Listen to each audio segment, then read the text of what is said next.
Oke, Assalamualaikum warahmatullahi wabarakatuh. Baik, perkenalkan kami dari kelompok 1B, Teknologi Bersih. Di sini kami ingin mempresentasikan hasil kerja kami, yang di mana itu berjudul Penerapan Teknologi Bersih di Industri Furniture. Oke, baik. Sebelum kami memulai presentasi, alangkah baiknya kami memperkenalkan diri terlebih dahulu. Perkenalkan nama saya Redina Anis Fadila Maulana dengan NIM 13221071. Nama saya Mutia Nur Amzain dengan NIM 13221007. Perkenalkan, nama saya Imelda Sibuan dengan NIM 13221001. Perkenalkan, nama saya Ewil Pepanglengi, NIM 13231025. Adapun pendahuluan dari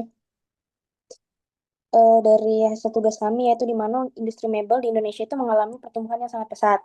Tapi ada dampak lingkungan yang signifikan. Contohnya itu ada emisi gas rumah kaca, limbah padat, serta konsumsi energi yang tinggi.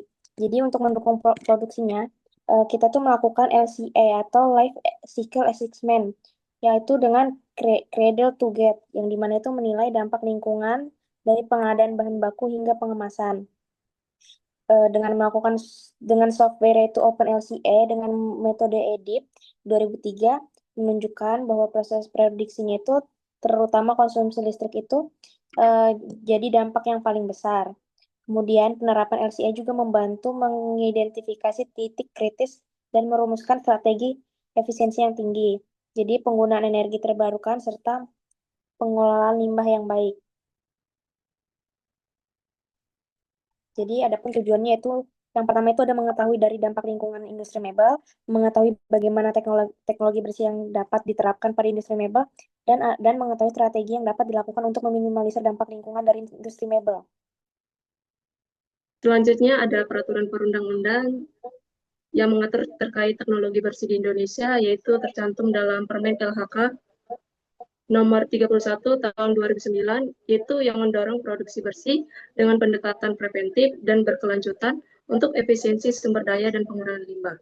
Yang kedua, diatur dalam Undang-Undang nomor 32 tahun 2009 yang menekankan perlindungan dan pengelolaan lingkungan secara sistematis untuk mencegah pencemaran dan kerusakan lingkungan.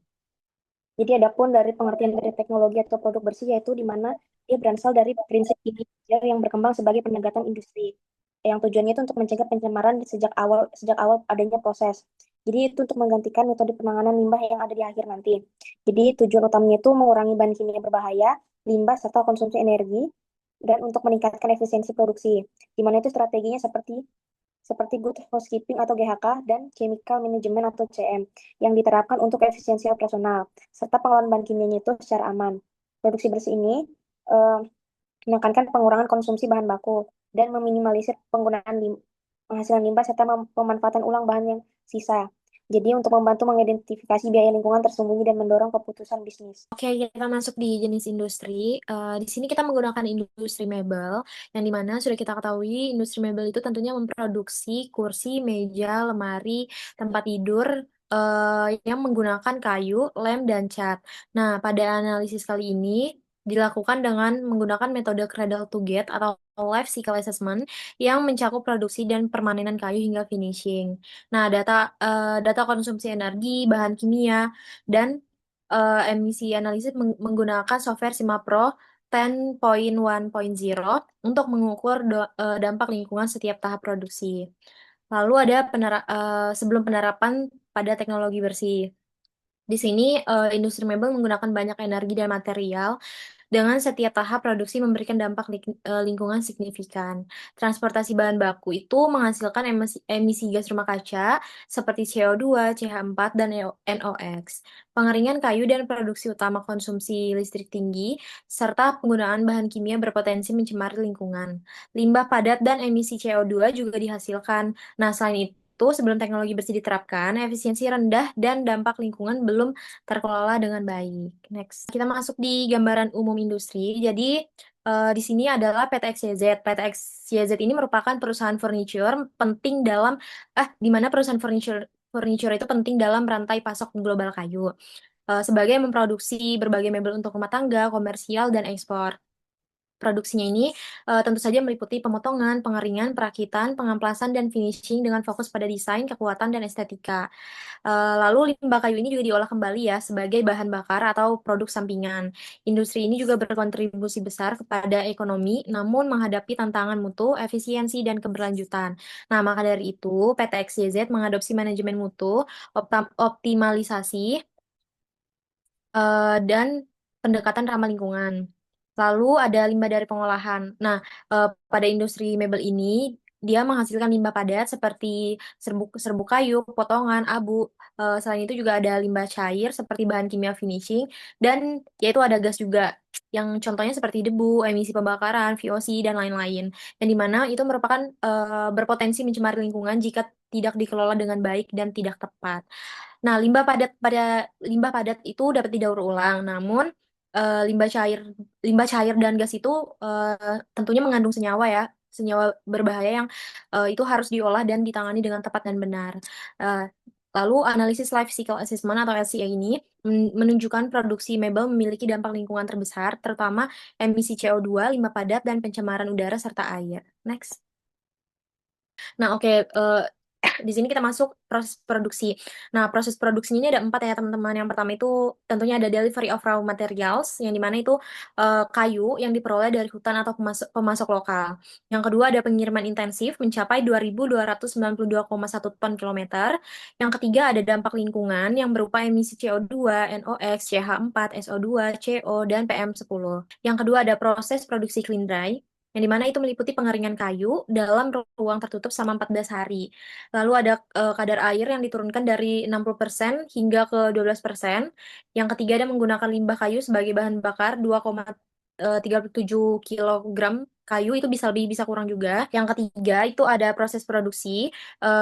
Di sini meliputi desain produk menggunakan software 3D. Lalu ada bahan baku yang di mana itu ada kayu mindi, sengon, plywood, MDF, dan veneer. Prosesnya itu meliputi pemotongan, perakitan, pengampasan, finishing, dan pemasangan aksesoris. Ada juga di sini limbahnya itu menghasilkan limbah serbuk kayu, sludge finishing, dan emisi CO2. Yang terakhir itu ada proses produksi pengemasan, yang dimana meliputi produk dibersihkan dan dikemas dengan kardus bergelombang sebesar 5,5 kilogram per unit. Yang kedua ada menjamin keamanan produk selama pengiriman. Dan yang terakhir tentunya memastikan produk sesuai standar kualitas sebelum dikirim ke konsumen. Kita masuk di sini yaitu analisis dampak lingkungan yang ditimbulkan dari kegiatan, di mana di sini kami mengambil 5 dampak yang paling berpengaruh pada lingkungan, di mana yang pertama itu toksisitas terhadap manusia, tanah, yang dimana bahan kimia seperti cat dan lem dalam finishing mebel mencemari tanah dengan toksisitas mencapai 1.654 meter kubik per unit produk, terutama pada produksi ya yang bernilai 1.452 meter kubik, di mana formaldehida dan logam berat berisiko mengganggu kesehatan dan ekosistem tanah. Kemudian yang kedua, potensi global warming potensial, di mana hal ini dapat terjadi dihasilkan dari industri mebel yang menghasilkan emisi gas rumah kaca sebesar 3.972 kilogram karbon dioksida per unit dengan produksi sebagai penyumbang terbesar. Penggunaan energi fosil dan deforestasi memperburuk pemanasan global. Lanjut, yang ketiga yaitu toksisitas terhadap manusia udara, di mana proses pengecatan mebel ini menghasilkan senyawa beracun seperti VOC yang dapat menyebabkan gangguan pernapasan dan penyakit kronis dengan toksisitas udara sebesar 7.207 per son, di mana hasil yang dari produksi itu sebesar 91%.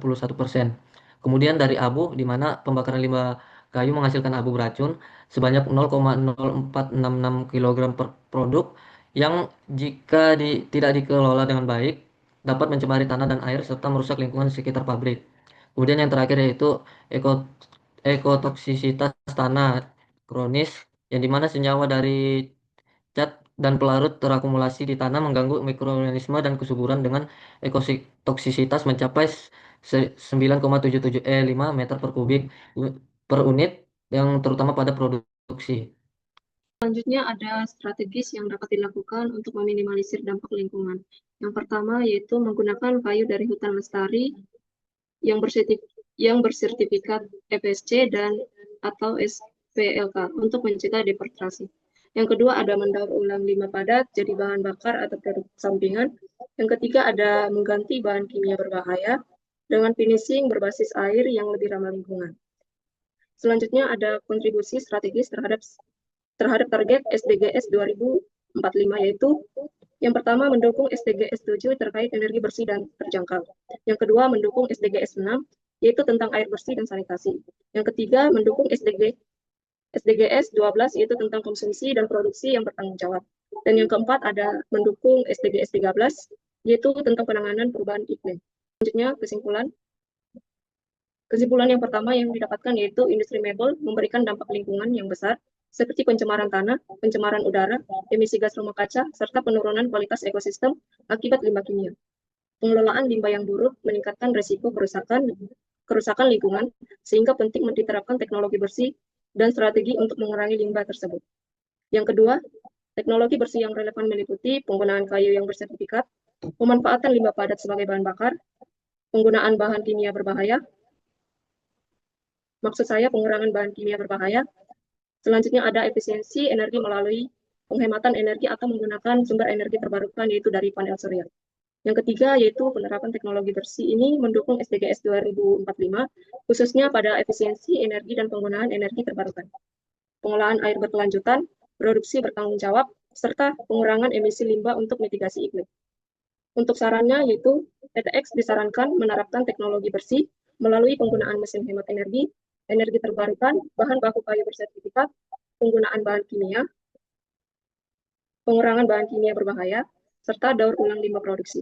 Langkah ini bertujuan untuk mengurangi dampak lingkungan dan meningkatkan efisiensi operasional dan memperkuat daya saing perusahaan secara berkelanjutan. Baik, mungkin itu saja yang bisa kami sampaikan. Mohon maaf bila ada salah kata. Saya akhiri. Wassalamualaikum warahmatullahi wabarakatuh. Terima kasih.